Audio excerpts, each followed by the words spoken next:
अस्सलाम वालेकुम। C plus plus में आज मैं स्विच पे काम करना सिखाऊंगी।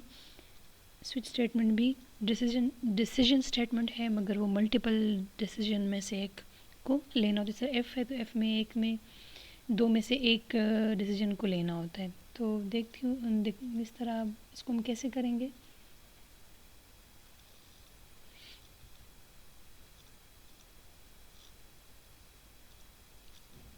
फाइल में न्यू,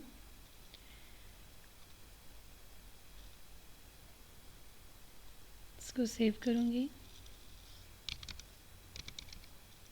वॉवल, ज़रा विंडो को जूम इन करती हूँ ताकि वो क्लियर नज़र आ जाए।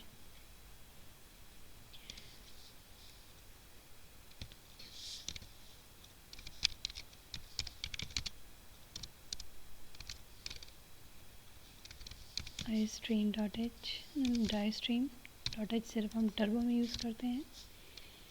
यूजिंग नेम स्पेस, यहाँ पे स्पेस नहीं है, name space std int main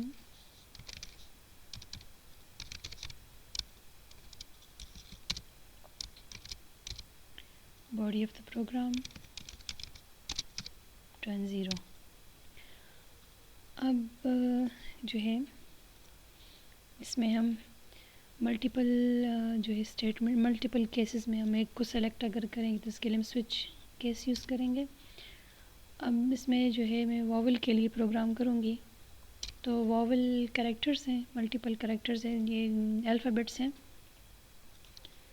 तो इसमें जो है 5 वॉवल्स है, बाकी कॉन्सोनेंट्स हैं।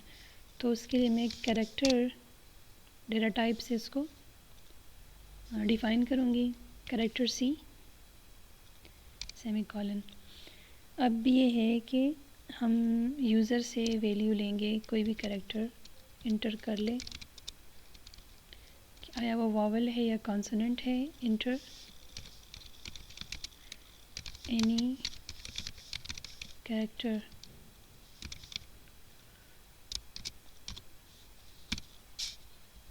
/t या /n कर लेते हैं। चलिए, कीबोर्ड से जो रीड होगा तो कैरेक्टर सी रीड होगा। अब ये है कि हमने स्विच, जिस तरह स्विच होता है ना, तो आप एक ही मल्टीपल स्विचेस होते हैं, तो जो प्लग के लिहाज से जो सही होता है उसमें फ़िक्स कर लेती है। मल्टीपल टाइप के स्विचेस लगे होते हैं आपके पास, या तो प्लग में उसी में स्विच को फिट करते हैं जो उसके लिहाज से, कोई 3 उसका होता है और 3 आर्म्स का होता है, 2 का होता है, तो जिसमें वो फिक्स होता है। तो यहाँ भी यही कह सकते, जिस जो ऑप्शन भी है जो करेक्ट है उसी को वो लेगा और बाकी इग्नोर होंगे, बाकी ऑप्शंस इग्नोर होंगे। तो क्या होगा कि स्विच का जो सिंटैक्स है, स्विच किस पे लगेगा, कैरेक्टर पे स्विच लग रहा है। अब इसकी जो बॉडी है इसमें मल्टीपल केसेस होंगे।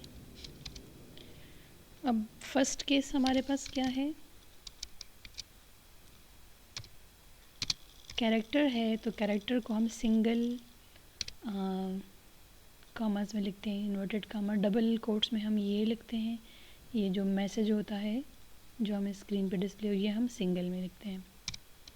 एक हमारे पास ये केस है। दूसरा केस हमारे पास क्या है, E case I case U, AEIOU।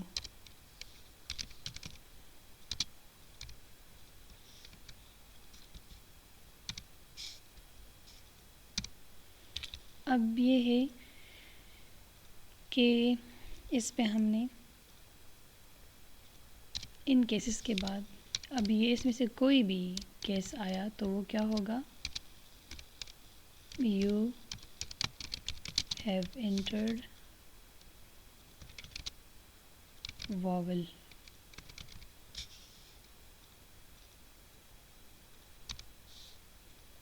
/n। अब इसमें एक चीज़ ये है कि यहाँ पे ब्रेक लगता है, चले मैं ब्रेक नहीं लगाती और डायरेक्ट मैं डिफ़ॉल्ट यहाँ पे स्विच इफ़ में एल्स होता है, स्विच में डिफ़ॉल्ट होता है। तो यहाँ पे जो है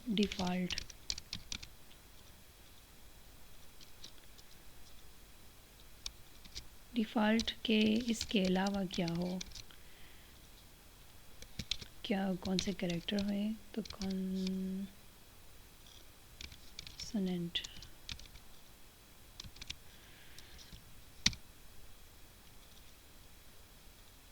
इस तरह है आपका जो प्रोग्राम। यहाँ पे जो है हम नॉर्मली केस के बाद हम ब्रेक लगाते, चलिए मैं ब्रेक लगाती हूँ, फिर ये हटाती हूँ कि इस ब्रेक का क्या काम है।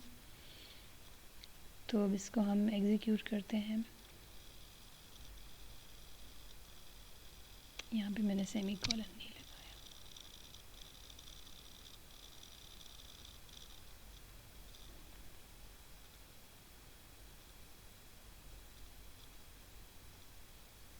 स्विच का स्पेलिंग गलत है।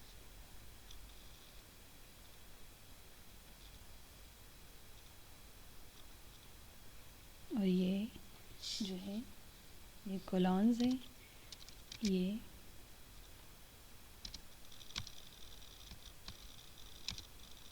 सेमी कॉलन नहीं है, ये डबल कोलॉन है।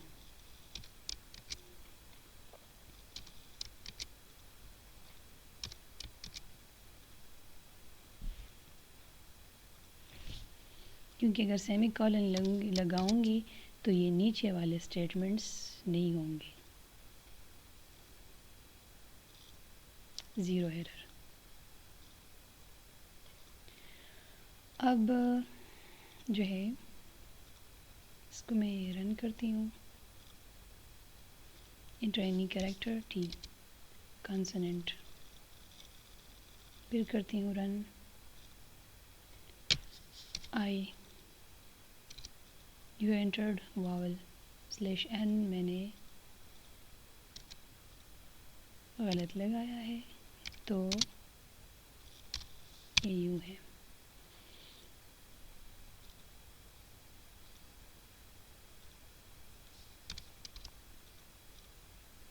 पहले मैं इसको कंपाइल करती हूँ ताकि वो सेव हो जाए जो मैंने चेंजेस की है।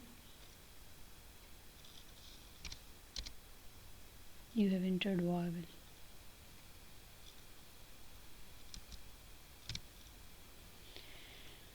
जो एरर्स आते हो यहाँ पे आपको वो शो हो रहे होते हैं कि कौन सा एरर है। अब मैं ये ब्रेक हटाती हूँ तो क्या होता है, फिर ये वाली स्टेटमेंट भी एग्जीक्यूट होगी और ये वाली भी होगी, क्योंकि ब्रेक के साथ ये स्विच का जो है ये ब्रेक हो जाएगा और ये स्टेटमेंट एग्जीक्यूट हो जाएगी, ये वाला काम नहीं होगा।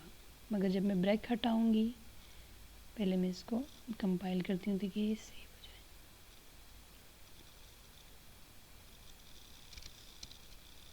You have entered vowel you और कॉन्सोनेंट दोनों नहीं आने चाहिए, एक आना चाहिए। तो ये ब्रेक जब मैंने हटाया तो ये वाला भी एग्जीक्यूट हो गया, ये वाला पोर्शन, और ये वाला भी डिफ़ॉल्ट वाला भी हो गया। तो ब्रेक लगा के ये है कि यहाँ से ये स्विच का कोई भी एक ऑप्शन, दूसरा, तीसरा, चौथा, पांचवा जो है ये हो जाए, उसके बाद ये ब्रेक मतलब इन पांचों में से एक फुलफ़िल हो जाए तो ये स्टेटमेंट एग्जीक्यूट होगी, ब्रेक हो जाएगा, और ये वाली स्टेटमेंट एग्जीक्यूट नहीं होगी अगर मैं ब्रेक लगाऊंगी। और अगर ब्रेक नहीं लगाऊंगी तो ये वाली भी होगी और ये वाली भी होगी, दोनों स्टेटमेंट्स। इसलिए हम इसमें ब्रेक लगाते ताकि अगला जो इनकरेक्ट वो है, जो हमें डिफ़ॉल्ट जो हमें चाहिए नहीं, मतलब जो जिसके लिए प्रोग्राम बना है वो तो ये होगा। तो ये वाला ऑप्शन अगर है तो वो दोनों में से एक वो हो। जिस तरह इफ़ एल्स है तो इफ़ का अगर होता है तो फिर एल्स का नहीं होता। तो इसमें ब्रेक कहिए कि ये बॉडी यहाँ पे टर्मिनेट हो जाएगी, कंट्रोल डायरेक्ट वहाँ पे जाएगा जहाँ से प्रोग्राम कॉल हुआ था।